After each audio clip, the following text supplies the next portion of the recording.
Victoria's best landscapes deserve to be celebrated. Entries are now open for the 2026 Victorian Landscape Industry Awards, recognising excellence in design, construction, maintenance, horticulture, apprenticeships and supplier service. Showcase your work, build your credibility and celebrate your team's achievements. Early bird entries are just $170 and close Friday 31st of July. Standard entries close Friday September 4th. Enter online today through Landscaping Victoria and put your business in the spotlight.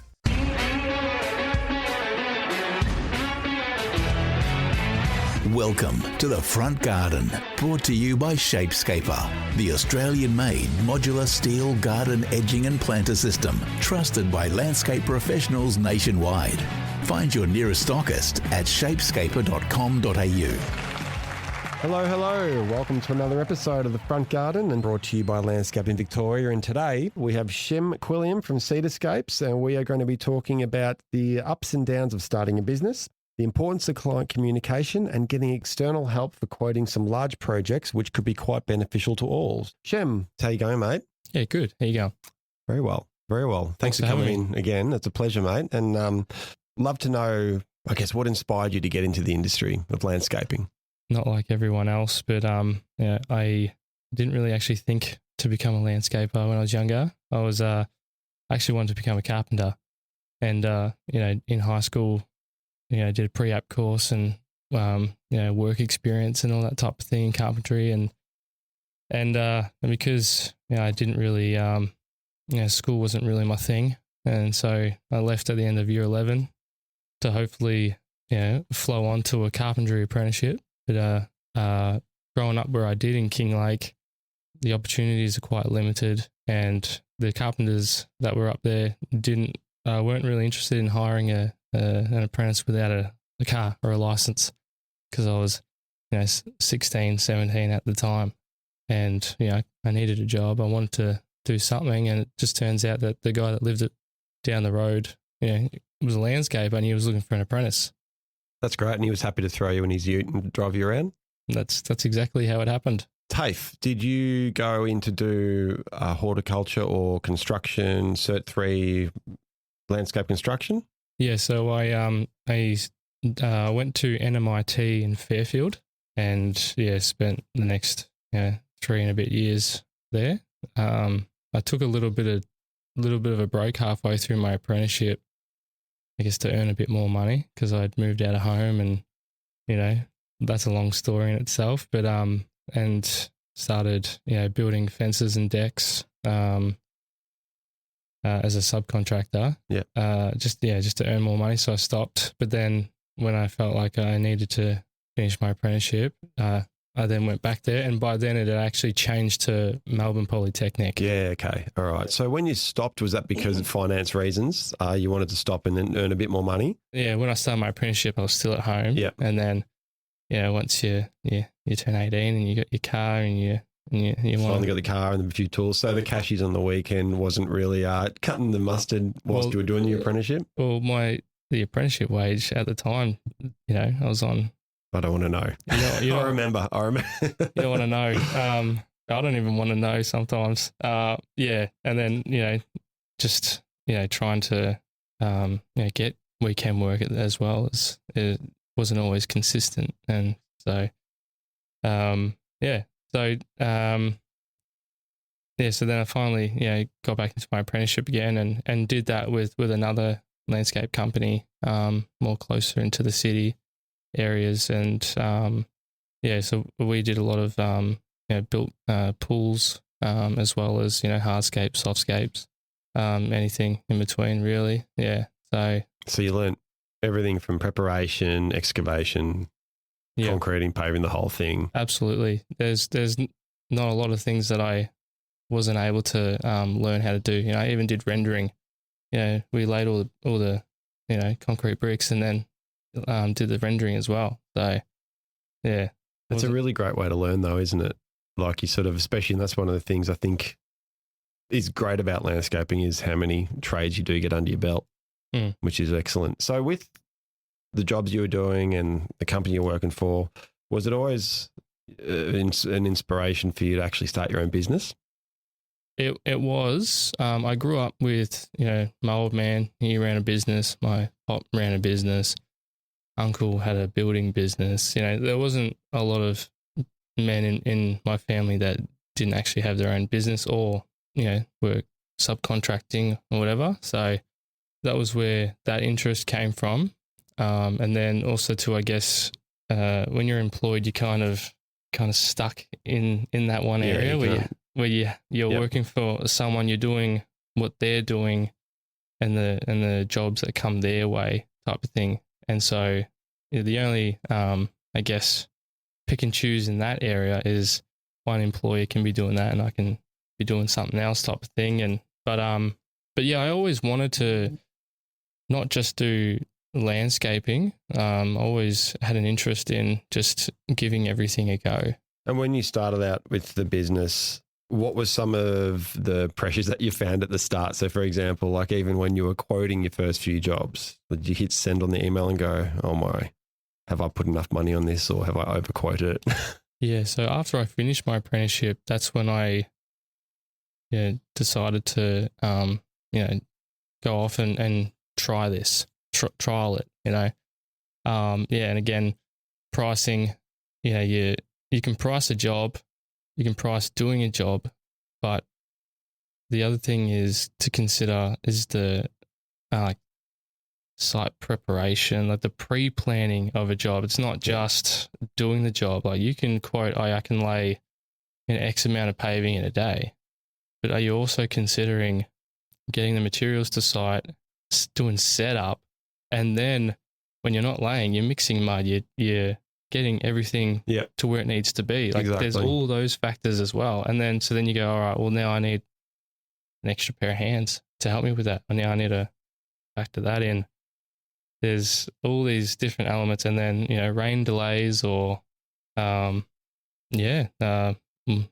got no water to site or I've got no power to site. Now I've got to think about what I've got to do for that. So there's so many unforeseen circumstances that you just don't really think about, when you're first starting out, especially when you're like, I was 20, 21. Yeah, young like when you started in this. And that's the thing. And it's when you're talking about that, it's, I remember, when you start and you think, oh, wow, as you said, you allow yourself 8 hours to lay paving and you quote for that, but you don't think about the mixing, the materials, all those things. And it's an important thing for people to really try to get on top of early because you'll notice it when you get paid. You're like, ooh, I'm earning $12 an hour now. Oh, yeah. Yeah. A lot of my money is just going towards the materials. It's like, where's the rest of it? You still got to run your car. You still got to pay your bills, all that type of thing. So how did you overcome that? Like, was that something over time when you thought, okay, this took me 8 hours, but obviously there was the time going to Bunnings and doing all those type of trips, and then you factored that into your pricing? Well, it's actually a long story going from when I first started to where I'm at now. So in between that and that, I then decided maybe looking for someone to do like subcontracting work for, and quite a few companies, actually just subbing myself out just to try and ease that burden. Yeah. And so, I guess for the next,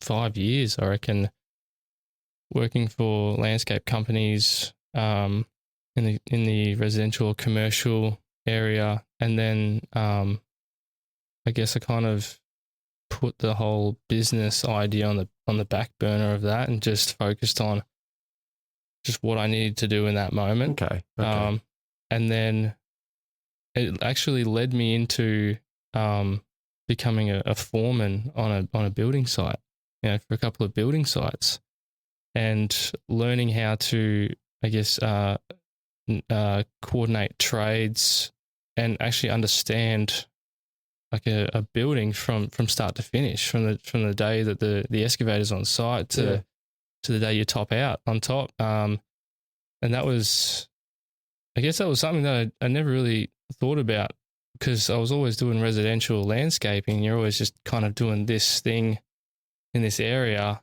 but then actually thinking about the whole package from start to finish, how like it actually works, the sequence of your workflow was actually quite interesting. And with landscaping, you're not just coming in at the very end of a job.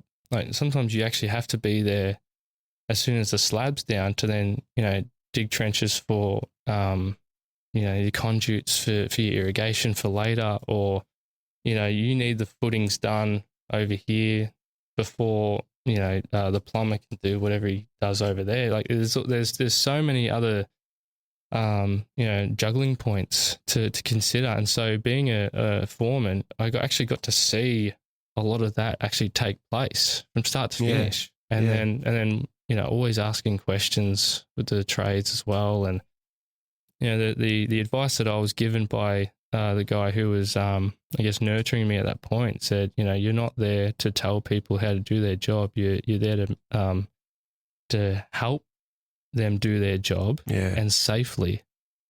And so it's good advice. It was great advice. And I use that even in my own business, even when I get other trades to help me. That's still my philosophy is, how can I help these people do the job that I need them to do? That's great. It's funny because it's going back. So you did landscaping, you were subbing as a landscaper to these builders, then you became a building foreman. Yeah. Is that right? So it's funny how like the journey sends you. And then with that, so that's how you've learnt to do your trade management, people management, things like that. So that's a great thing. That's just another element of it. And then it got to a point where I was doing long days, like 12-hour days. Like, in the construction industry, it's, can get very tiring after a bit of time. And I kind of needed a physical break. It just so happened that, I just took a little bit of time for myself. And in that time, I met these developers and they were after a project coordinator, junior PM. And I guess I was available and they were willing to take me on to, take me on under their wing. Yeah. And that's where I actually started. And that's where I got to learn about everything that you see on the job on paper, being all the pre-planning, all the development planning, all like concepts to design development, to construction drawings, everything. So from start to finish, from land acquisitions, and actually watching how developers do their feasibilities for each of these things. They've got their rates, this square meter rates to the properties, to the then coordinating with councils on what can we actually build here. Yeah, and you even see that when you're doing like townhouse developments, and they need a landscape package for the planning permit, and just seeing how the landscape architects are able to work through the items that the councils give them to be able to like design something for that. That's brilliant. So with everything that you learned from these developers, did you and do you apply that into the business now? Did you take that and go, wow, this is how it can operate? It's given me confidence to just reach out to these certain ones, for advice, or if a builder gives me, like an overlay and even an arborist report, I've got the confidence and I know what to look for in that to know what I need to do for my own job. Yeah, as definitely. So it really helps in that way. And just, being able to, another bit of advice that I got was when, because you get given like 100 pages of documents to read and you go, I can't read all this in half an hour. Like, what do you expect? And the advice that I got given was look for the thing that you want to read. So if I need to know about, what's happening in the backyard in the far corner where these trees are, you look for that in the documents of where that is. And then once you finally go, all right, now I'm just going to read this clip. Like I don't have to spend hours trying to find it, like read all of it to get to that point. Like, so that there's, different ideas that I was, I got to, see in play that helped me to, help shape Cedar landscape. So with that, what about the systems and processes that these big developers did? So when I say in terms of quoting, like timelining, your Gantt charts, all that type of thing, obviously these developers have probably got a big team behind them. Mm.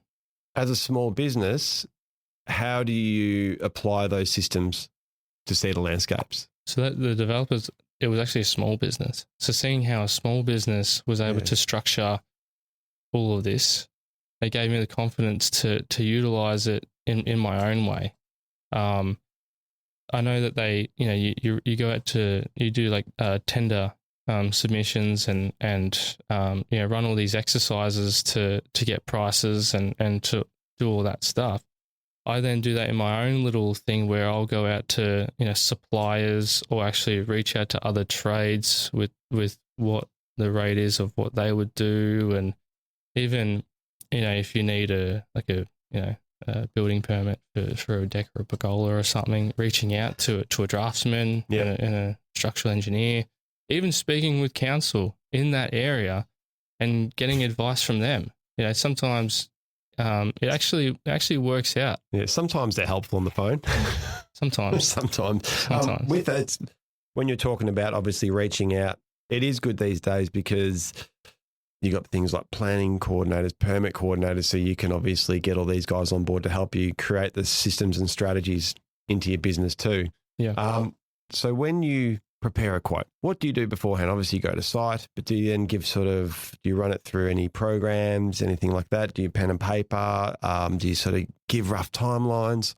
One of the things that I like to do, it just helps me, I guess, with my brain is actually working backwards on a job. So, with the last thing being, for some people, like turf is the very last thing that you do on the job site, right? So that, and then there's, the gardens would come before that, edging, then, either retaining walls or whatever. And you just work back to the point of where you're actually doing, excavations and demolition. So I try and you measure the job out.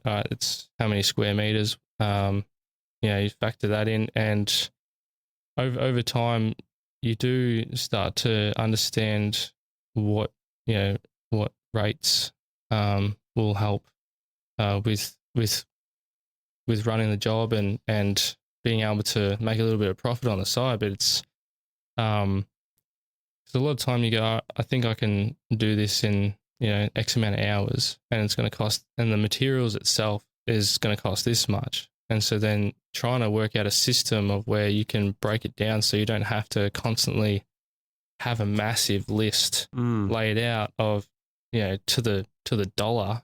Just being able to know, all right, it roughly something might cost 350 square meters as a safety just to do this. And then after a bit of time, you start to figure out, that's actually quite a comfortable thing. Also, the other thing for big jobs that I've priced as well, I'll reach out to a quantity surveyor. Oh, okay. Yeah. So if there's a job that's big, for a builder, builder will give me the tender documentations. I'll then actually reach out to a quantity surveyor, a couple $100, and just say, hey, can you help break this down for me? What are the going rates at the moment? And it's interesting when the quantity surveyor will actually send back the schedule and what they've allowed for in the prices as well. And you can either go, I never thought of allowing for that, or I don't really need that type of thing. There's certain things that they've provided for you to then go, all right, maybe I can use this, and then you start to implement that into the next job and into the next job, and it becomes your template of being able to help price other jobs. That's really cool. And I guess, so the quantity surveyor, you'll approach them and say, these are the plans and everything. So what do they give back? Do they give back a detailed report? Obviously, they give what they estimate it would cost. Mm-hmm. Do they break it all down? Absolutely. So, every quantity surveyor is different. Every consultant's got a different way of doing things. They'll send back like highlights of the plan with different colours of the areas that they've priced. So they go, all the turf, I'm going to highlight green. obviously. So then in the Excel spreadsheet, the areas that are green, that's factored in for the lawn area type of thing. So there's all that detailed in it. I wouldn't say it's like 100-page report or anything. It's just more just what do I need? Well, I just need the prices, and I just need maybe just a breakdown of the plan that's been given to me of maybe things that I may have missed, so that you look at the legend on the side of the plan, and that will have it all laid out there for you too. So they'll highlight that as well and say, these are all the things that we've factored in from the legend as well. And so it actually helps giving like a second pair of eyes over a job too, just in case there's things that you've missed or you haven't factored in. And they may even come back with questions on, did you want to price for this as well? Because this may be part of it too. And so it's obviously an investment, as you said, but if it comes through, then it could be worthwhile. But as you said, also you get the knowledge from what they've done and sort of get you back on track with the pricing of the industry. Absolutely. Yeah.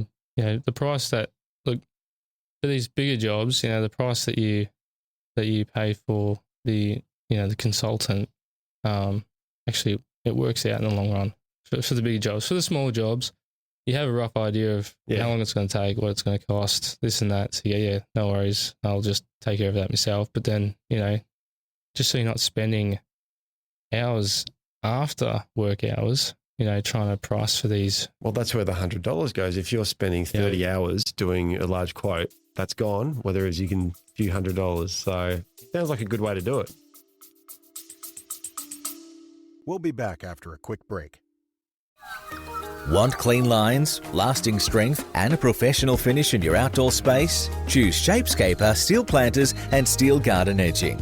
Manufactured right here in Australia using Australian blue scope steel, Shapescaper products are built tough for DIY projects, professional landscaping and heavy-duty commercial installations. With pre-drill components, simple assembly, a wide range of sizes and a 10-year structural warranty, creating a standout landscape has never been easier. Explore Shapescaper steel planters and garden edging today and shape your outdoor space with confidence. Find out more by visiting shapescaper.com.au.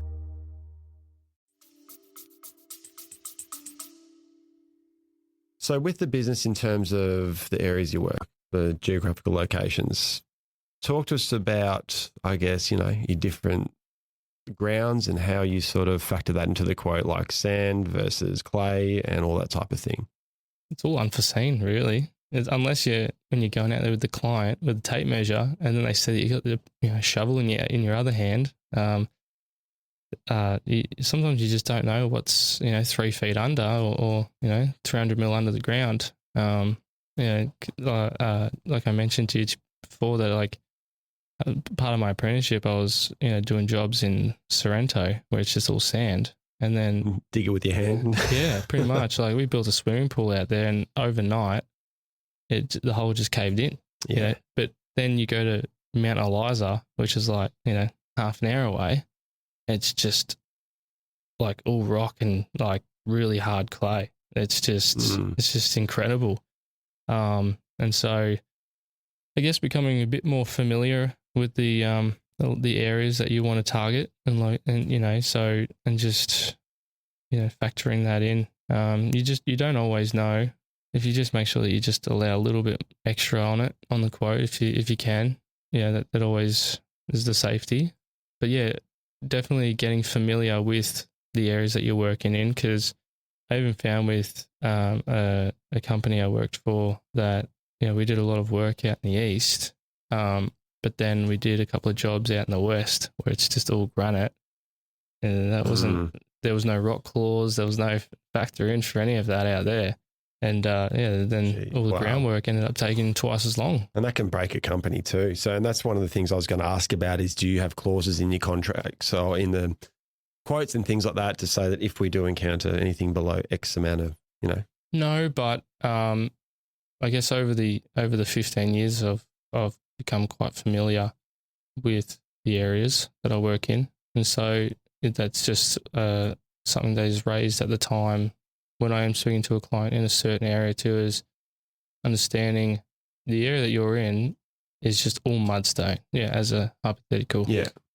This isn't going to be an easy dig. So we just need to make sure that you understand that Might cost a little bit more. there may be an extra cost in it just because of Sure. this. Communication is very important, Yep. especially with your clients. Being an apprentice, there used to be a bit of a running joke in amongst the boys because every time the boss would come to site, he was always trying to avoid the client for some reason. I just didn't. I don't know the full story of whatever going on, but like that was just like a bit of a running joke. So I was like, I don't understand that. But even for myself, He's trying to run off and hide. Yeah. I don't want to talk. yeah, no, there's clients out there that they just want to know. They just want to. It's their place. Like when we leave at the end of the job, we're not thinking about it, but they're going to wake up in the morning and see the job every day. And so it's quite important to always be communicating with your peers, with your clients, with your trades, with your suppliers. When you know that everyone's on the same page, no confusion, it just makes the job just flow 10 times easier. When you're planning your jobs, does that come into play a lot in terms of the communication? So when you are looking to, start the job, you've got the quote. Mm-hmm. Communication's number one up there. Like, and what else does it tier down to? Like material, organisation, things like that. Yes, understanding the location of the job, how we're actually going to be able to tackle this job. Because if there's only one access way into the job site and we're going to have to allow for like 60 meters of concrete pump line, you know what I mean? Or we have to bring an excavator in, we can only get a small machine in, and that's going to obviously take a lot longer than it has to. And then try and get materials back out again, or there's just so many things to consider. And that is another thing, speaking with the clients at the very start, is if there's only one access way and it's difficult, you got to make that well known to them that this isn't going to be an easy process. Because of experience working for people, dealing with a lot of that type of thing, it then becomes imprinted in my own mind that if I'm the guy that's got to push the wheelbarrows, these are the things that are going to be quite difficult. If the backyard is higher than the front yard and it's just all stairs to get to the backyard, you need to, that's just, they just get flashbacks, so. Yeah, and as you said, making sure the clients are aware. Do you ever find that maybe even if you say those things to clients, like this is going to take a bit longer, they might be sort of like, oh yeah, not really understand it until you're actually there doing it? Well, there's that, I say to them, look, they might go and get a second opinion, get another trade in or whoever to price a job. And a lot of the time they'll say the same thing to them, but like exaggerate it even more or whatever. So, but a lot of the time the clients that I've dealt with have been pretty understanding. And yeah, there's Well, it all comes back to the communication, doesn't it? So if you're explaining to them saying this excavation is going to cost X amount and the reasons why, if they get another quote that is, a lot more expensive, let's say, but they haven't explained it, then they're going to think, well, Shem's, explained why. Mm-hmm. So let's push forward with him. Well, that's how I won this job that I'm doing now in Camberwell. Yeah. And just from the day one, I was just very vocal about site access. Just the communication was up there in terms of what you're going to do, how you're going to do it. And I'm assuming it goes with the follow-ups as well. So when you send off the proposal, the quote, and sort of touching base, seeing if you've got any questions, things like that, you think that helps? Absolutely. And, having reminders in your own phone for all the clients that you've met, little alarms to, a week later or something, just to touch base, say, hey, how you doing? Just following up to see, how you going with the quote or this or that, or, if you've got any other questions, let me know. Always making sure that, they're confident enough to communicate as well with what they're feeling or what they're thinking too, because, a lot of people shy away from that because they don't know if, I don't know, it's just, some people are just uncomfortable in that way. So just reassuring clients that, if you got any questions, just reach out, just have a ask. chat. Yeah. So if you do come up with some of those difficult scenarios about price, so let's say client's got X amount to spend and it's not feasible for you to do it, but they're adamant that's all they want to spend. Do you trust your gut in that period and go, not for me, or can we work with you to try to pull the price back? How do you approach that? So yes and yes. So there's times where I've given them, so they've told me what they want. So I say, all right, well, this is what it's going to cost for what you want. And they go, oh, but I only have this amount of money. I'm like, all right, let's come up with an alternative. And try and work it in a way with that it's going to be a completely different product, but at the end, we're going to try and match it, whether because it's going to cost too much to pour a footing and lay better blocks and then render it, in the front fence. It's like, how about we just do a timber retaining wall and then clad it and then render it? Just as an example. Yeah. And if they like that, if they don't like that, well, then, sometimes it's like, well, all right, what's the next thing? And then you start, running through what could be a potential thing for them that they might like that may not be what they actually anticipated at the start, something, for whatever reason, but then if it, I do the 3 strikes and you're out type of thing, or I provide, my suggestions and my experience and everything. And, we'll do a couple of things, but if it's just not getting anywhere, you don't want to waste their time. You don't want to waste your time. And so you kind of do the 3 strikes and you're out type of thing. Go, well, I'm sorry, we couldn't really get to a solution with this, but, someone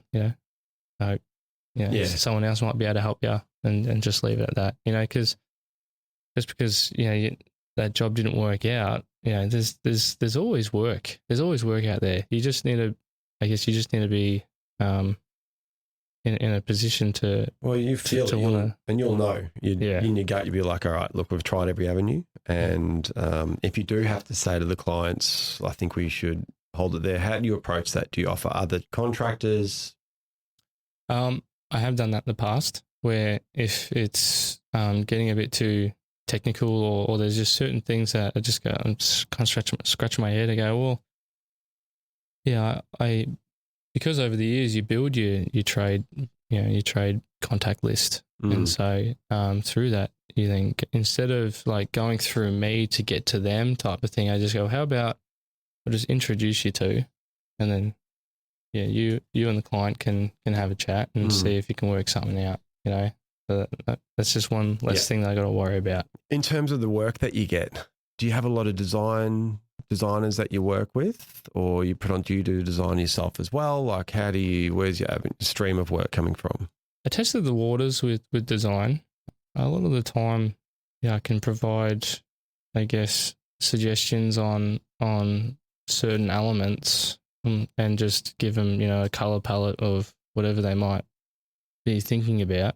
But I guess the design just never ended up being something that that you ventured into. That I ventured into. Like I tried to download programs and have a play around with it all and do all that kind of thing. But I guess it just wasn't something that I was trained in. So I kind of just leave that to the experts. So do you do much design work, as in work for designers? Not at the moment. But builders will give me like the landscape plan and go, here's a landscape plan, bring it to life. Oh, that's great. So because you've got that relationship with the other builders when you were, coming through, I'm assuming that sort of helps sort of get a good network? Not so much them, but where I'm at now, it's another important thing is relationships, making sure that the relationships with builders or clients, because then that will lead on to the next job, and it may not be a job with them, but there may be another builder, another client that's looking for someone to help them, and then you pass the phone number on. So a lot of my work has been word of mouth. So where I started with the builders back then, I'm no longer in that area. I'm actually over the years, it's kind of just like a Russian doll where it's just kind of Yeah. just opened up to another thing, and then it just flowed on. Really, I don't try and spend too much time looking back or going back, but just, what's next? What's the next thing? Where am I going from here? Type of thing. What are my interests? So when you're doing the work with or for the builders, is it usually under the builder's contract, or is it sometimes post handover? No, so it's been an agreement between myself and the builder. How do you find managing the timelines with them? Some are good. Yeah. Some are difficult. There's some builders that are like me, where they just want to communicate, want to work together, want to help out, want to do what they can, always willing to get around it. Not so much get on the shovel, but just like, want to make sure that everything's done, correct and safely, and, everyone's still, having a good time type of thing. But then, you'll find that there's certain builders where maybe they've bitten off more than they can chew, and they're planning schedules all over the place, or they've become quite unorganised, and, then that just makes things a bit of a challenge for you, because they're probably running around like headless chickens on site. And I guess that's one of the things I reckon. Does it ever come up when they say, look, Shem, we're ready to get you in to do some slabs? You get there and you got plumbers digging trenches where you're meant to, things like that. I'm just curious how you'd work around those issues and the downtime that you'd have from it. There was times there where I would do the lawn and the garden in the front yard, and then I'd be gone for a week. Painters up there, and come back, and it's all been ripped up because the plumber didn't run the water to the house. Oh, really? You just go, well, this is an extra now. Like, it's like, that's it. There's nothing else to it. Like, there's no point getting emotional on it and yelling at the builder or anyone else. Like, you just go, well, this is what it is, and now this is what we're going to do, type of thing. Bit of a waste, but you just got to make sure that you protect your integrity as much as you can, because a lot of the industry is a bit of a dog eat dog type of thing. But you just got to make sure that I'm not coming in as a threat, but you got to hold your cards close to yourself sometimes, and just. Do you think sometimes builders might need a bit of education in terms of the process of things? So if they say, look, we want you to do all the lawn, everything complete, but they've still got painters up there and everything, is it something you can say, look, we'll do the hardscapes, leave the lawn till the very end? And are they receptive to it? Absolutely. A lot of the builders that I've done work for haven't really got the green thumb or really understand that side of it. They can build a fantastic home, but then it's everything around it. It's the whole envelope is the other thing. So just being able to just communicate, always communication again. Exactly. You always got to be prepared to give an account on things, and a lot of people will ask why are you doing this, why are you doing that type of thing, why is this? And so with every response that I give, I always make sure that the response I give has, some explanation behind it, and that's the same with clients and everyone. Like, and so then when you do that, it just eases the pressure a lot more for people, and go, oh, okay, well, you kind of providing them the reassurance that I do know what I'm talking about, and like I'll look after it. I'll make sure it's sorted. So. Yeah. But like what you're saying, if the painters out there or whoever, just being able to work around it, because you're the last trade there, and so of course, frustrating. Well, you think that everyone goes, oh, we're ready for you, and you go there and you're like, well, not really. The scaffold's still There's up. a bit of paint washed out in the garden, your footprints through the lawn, all sorts of things. Yeah. So, there's ways of working around it. You split up, the front yard and the backyard into stages. Yeah. If they go, oh, we're ready, and then you rock up and they're all still in the front yard, you go, well, we could probably get in the backyard and do certain things. Yep. But then, after I've done that, we're going to another job for a week or two. and then you just call me and I'll come back and I'll do another site visit with you. And then if it's good, then we'll come back. That's it. And do other things. So once again, it's all about the communication. And I think that's where some people can get stuck a lot and they think, they just say yes. And like, okay, well, we'll do this anyway. And if you know that maybe it's going to go backwards, just say, look, we can't do this now because you guys are in. We'll come back. We'll go to another job. So yeah, it's a good way. So what's next for Cedar Landscapes? What are you thinking to do? Get more staff? You want to do bigger jobs? Well, that's been, something I've been thinking about like this whole year. It's from January till now. I've thought about everything.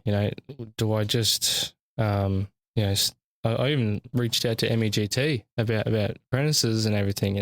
So I've got all that there on standby in an email. Where do I go from here? Do I take on employees? Because at the moment, I've got subcontractors part time that help me out whenever I need like a big chunk of something completed, and then I can get people on board. The thing that I've been strategizing with work is it's a triangle where I've got the big job at the top, and then all the little jobs underneath it. So while a big job's happening, I can. In between each hold up, whatever, I can then go out to a little job to keep it going, right? I'm trying to keep 3 to 6 months ahead of myself at all times. But I found that a lot of the work that I'm doing isn't always like landscaping itself, and I just don't know sometimes if having an apprentice, like they'll actually get a good opportunity to get into doing just landscaping, learning landscaping, because it's not always something that I've been doing. There's a whole range of things that I've been getting involved with, and with like my experience in project managing, and that's the other service that Cedarscapes provides too. So I guess having an apprentice, just for the sake of that apprentice, I don't know if they will get what they need at the time, just right now. And it sounds like because you've done the building things and that, and as you said, whether they learn 100% of the landscaping side of things, is it going to happen? But also one thing I wanted to touch on and was what you were mentioning about off mic about the rotary and what you're doing there with the precast houses. Yeah, so to make it more simple, they're just called they're a pod. Yep. So so I've been doing at the moment I'm in the planning phase with Rapid Housing and Rotary. So Rapid Housing and Rotary have worked together on a few other projects where they've gone into areas like the Northern Rivers, where they had the floods for New South Wales in 2022, and then also Queensland in the southwest where they had floods there back in last year, 2025. Yep. And where a lot of people were affected by, their homes were affected by the floods, and they weren't able to live in them. And so one of the things that Rotary have been able to do is provide these pods for people to live in. They're actually that's great, and they're ticked off with Australian standards. You can either get like an expander home where it comes as a flat pack and it just folds out and they seal it up, and they're called relocatable homes. So you don't actually need like a building permit for it, because it can either be on wheels or it can just be on a platform, but then can be easily moved on. But there's ones that are like 1 bedroom up to 3 bedroom, 4 bedroom, and just for those in need, either whoever have like a disability or elderly or people who don't have insurance, just to get people into something, with some shelter, just while they're dealing with the effects of what they've, I guess, experienced in that, Yeah, that's brilliant. And is that something you approach them or they approach you? So it was a bit of a mutual thing. So over the years, you meet people, and but growing up, I used to help the local Rotary with setting up like marquee tents and everything for the farmers market or for music events or anything like that.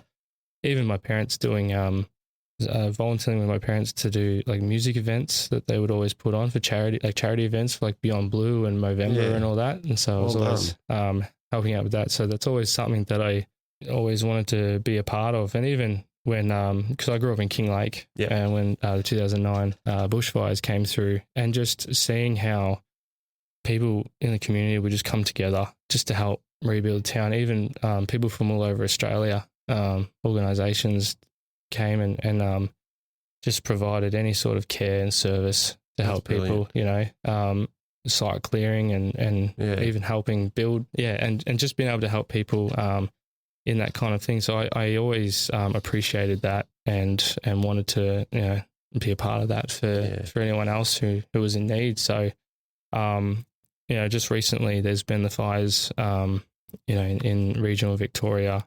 And so this is what we're anticipating, is to provide you know, these types of pods for people. And what a great way to give back, especially as you said, growing up in Kinglake and being quite close to your heart. That sounds like it's something really, really good to do. So I commend you to that one. And look, Shem, that's a great one to end on because, as I said, like that's something that's outside of the box with landscaping. And it sounds like you're going to be giving back to the community a lot, mate. So, look, absolutely. Thank you so much for coming on today. It was really great to have a chat to you, and it's inspiring to hear. So, yeah, no worries. Yeah, thanks for having me. And that was another wonderful chat with a young up-and-coming landscaper, Shem Quilliam, and we hope you enjoyed this episode of The Front Garden. And as always, you can listen on your favourite streaming platform, but also make sure you do check out Cedarscapes Landscape Construction on Facebook and have a look at all the wonderful things he's doing. We'll catch you next time on The Front Garden.